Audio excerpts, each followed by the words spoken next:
The disappearance of the Roanoke Colony. The sharp snap of a breaking branch echoed through the dense Carolina forest. Blood rushed to John White's ears as he pushed through the undergrowth, his eyes wild, heart racing. This wasn't right. It had been weeks since he had left Roanoke for supplies in England.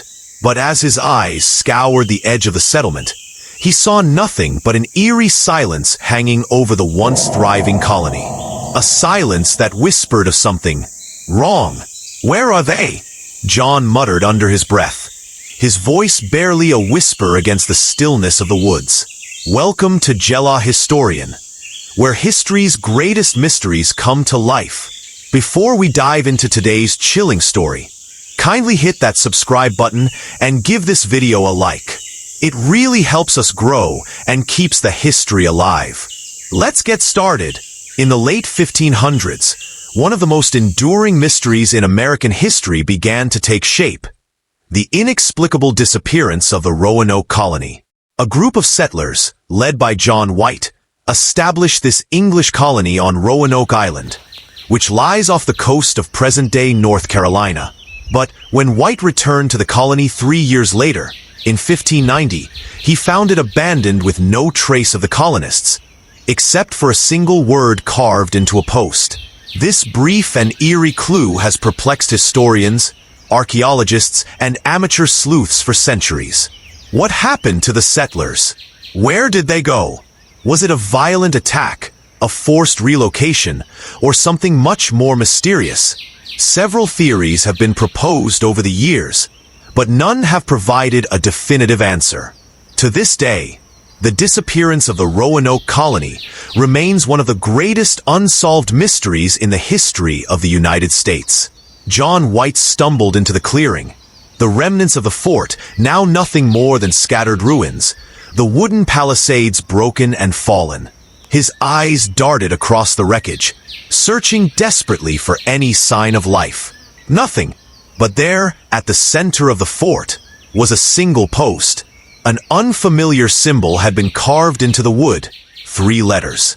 Croton. John's stomach churned. The name wasn't one he'd expected. It was the name of a nearby Native American tribe. But why? And why Croton? The colony had vanished. The settlers, his family, his friends, had disappeared without a trace. He dropped to his knees, his breath shallow. This wasn't the reunion he'd imagined. This wasn't a warm welcome. This was a nightmare. 3 years earlier, the first settlers arrive. The year was 1587.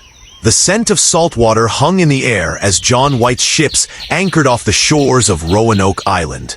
The settlers, over 100 of them, stepped onto the land with hope in their eyes. They were here to carve out a future in the New World, far from the political turmoil of England. "We'll make this place home," John White said, his voice strong as he surveyed the untouched land. "This is our chance. A new beginning."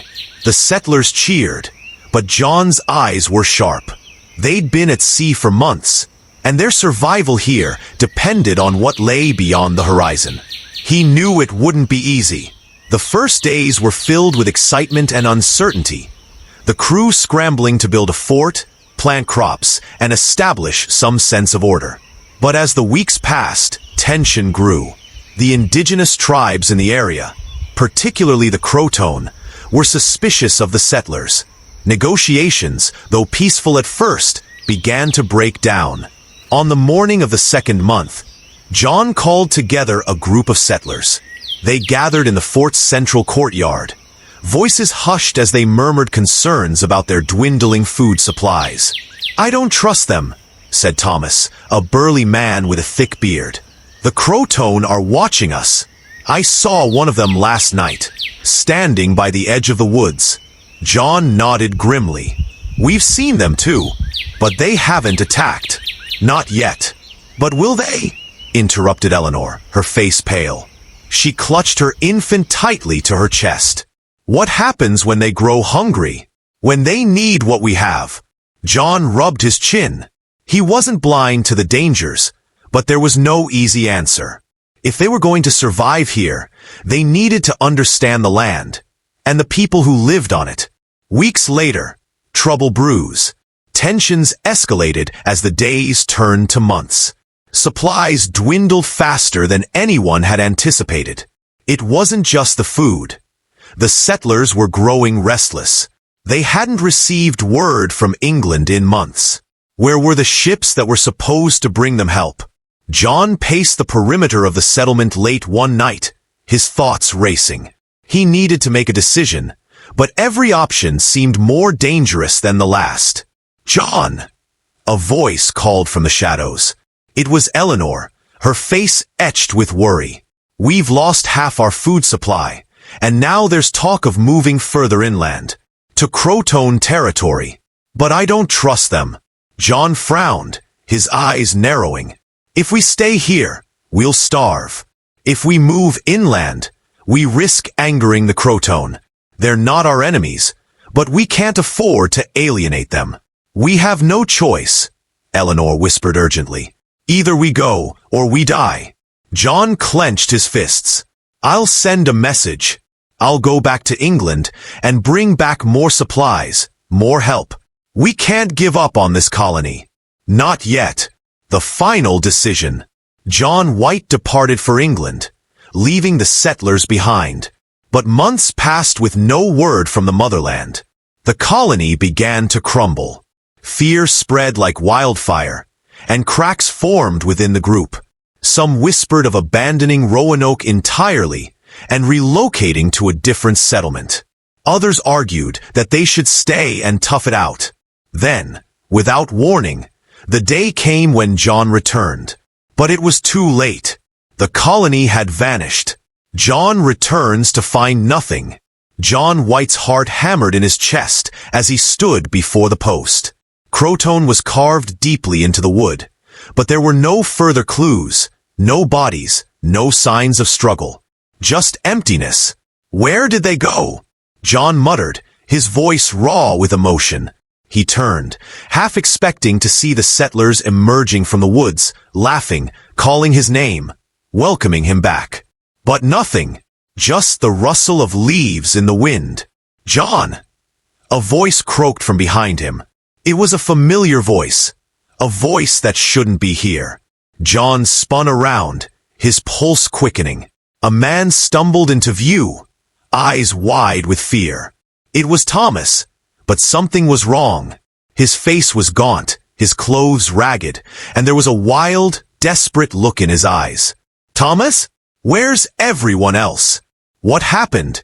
John demanded, stepping forward. Thomas opened his mouth, but no words came out at first. He looked around as if expecting someone, or something, lurking just out of sight. Finally he spoke, his voice barely above a whisper. "It wasn't the Croton. It was the land." John's brow furrowed. "What are you talking about?" Thomas shuddered, his hands shaking as he gripped John's arm. "The land, it's cursed. The Croton warned us. They tried to tell us, but we didn't listen. The trees, they whispered at night. The animals, they weren't right. There were shadows in the woods that moved on their own." "Stop it," John snapped, shaking his friend. "Where are the others? Where are my family? The settlers? What happened to them?" I don't know," Thomas stammered, his eyes wide with panic. "One night, they just vanished, without a trace. And the Croton, when they found us, they said the land had taken them. We weren't meant to be here." John recoiled, his mind racing to piece together the fragments of what he had just heard. The land! What did they mean by that? Thomas swallowed hard. "The curse! It's alive, John. And it's not done with us yet. What really happened to Roanoke? No one knows for sure what happened to the Roanoke Colony. Theories abound, but they can't explain the eerie Croton message or the complete disappearance of over 100 people. Was it an attack by the Croton tribe?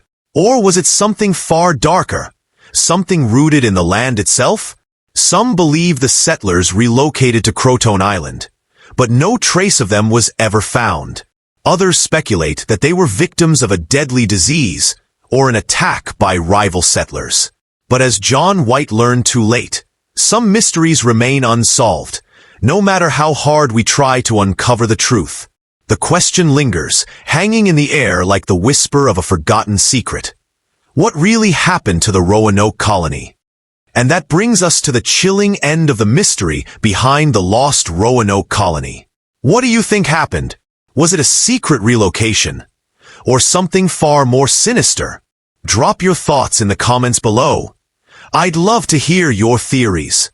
If you enjoyed this story and want more mysterious, mind-blowing historical tales just like this, don't forget to hit that like button, subscribe to the channel, and tap the notification bell so you never miss an upload. Thanks for watching, and until next time, stay curious and keep digging into the mysteries of history.